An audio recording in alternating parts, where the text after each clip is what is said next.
Good day. I'm preparing food for myself. And while I'm busy preparing the food, there's lots of fragrances and aromas in the air of the herbs I'm cutting, and as well as the onions I'm having in the pan at the moment. And then normally I'll have a nice glass of wine while I'm preparing food. And I just realized of what a big role does fragrances and smells play in our life. Just think of when you make food for the family. Just think of what normally happens. If it's a nice smell that's hanging in the air, normally the people will come to the oven and have a quick look, see what they're having for dinner, because it smells nice. It pulls people towards you or towards the oven, towards the nice smell. Aromas, fragrances, smells play a big role in our lives. Just think of the smell of a nice perfume of a girl makes most men's eyes twinkle. Most men can't resist the smell of a new car. Smells, fragrances and aromas play a big role in our lives. In 2 Corinthians 2, Paul speaks of fragrance. He says that we should spread the knowledge of Christ like a nice fragrance. What does he mean by that? We must be able to let other people smell something of the knowledge of Christ, smell something of the love of Christ close to us. But now the next question is, what do you smell like?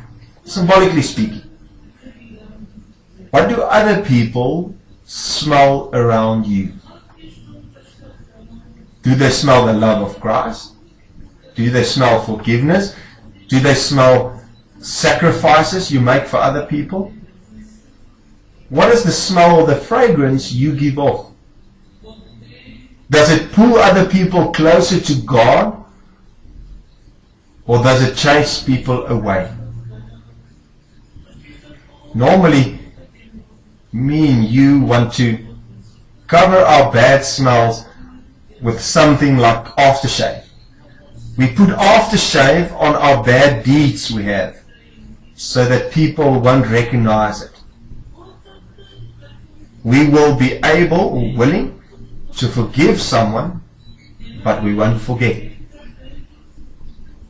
We will be able, or we will be willing to sacrifice something for somebody, but normally with a hidden agenda. So we cover our bad deeds or our real intention with a nice smell.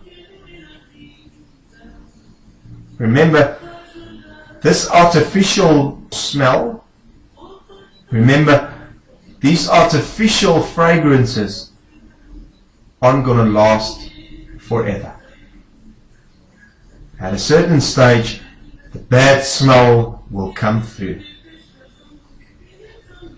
But what do we learn from Christ? Christ was willing to give his life, was willing to sacrifice his own life for us. He went into places where there wasn't a very good smell, places where people couldn't be forgiven by the priests and the Pharisees. He went there and he forgave them. He spread his nice fragrance amongst them. He gave the bad smell of death. He changed it and he gave us the good fragrance of life. May you be able to spread this nice aroma of Jesus Christ's love by the way you are willing to forgive someone, or just by the way that you are willing to go to someone and acknowledge that you were wrong, or just by the way that you handle someone or talk to someone. in that deed someone will maybe smell the nice aroma of Christ's love. Spread the nice fragrance, the nice aroma of Christ's love. You'll be able to pull people closer to God, so that they can also spread it amongst the people around them. What do you smell like? What do you smell like to your family, to your colleagues at work, or maybe to the stranger on the street? Spread the nice aroma of Christ's love. Till next week.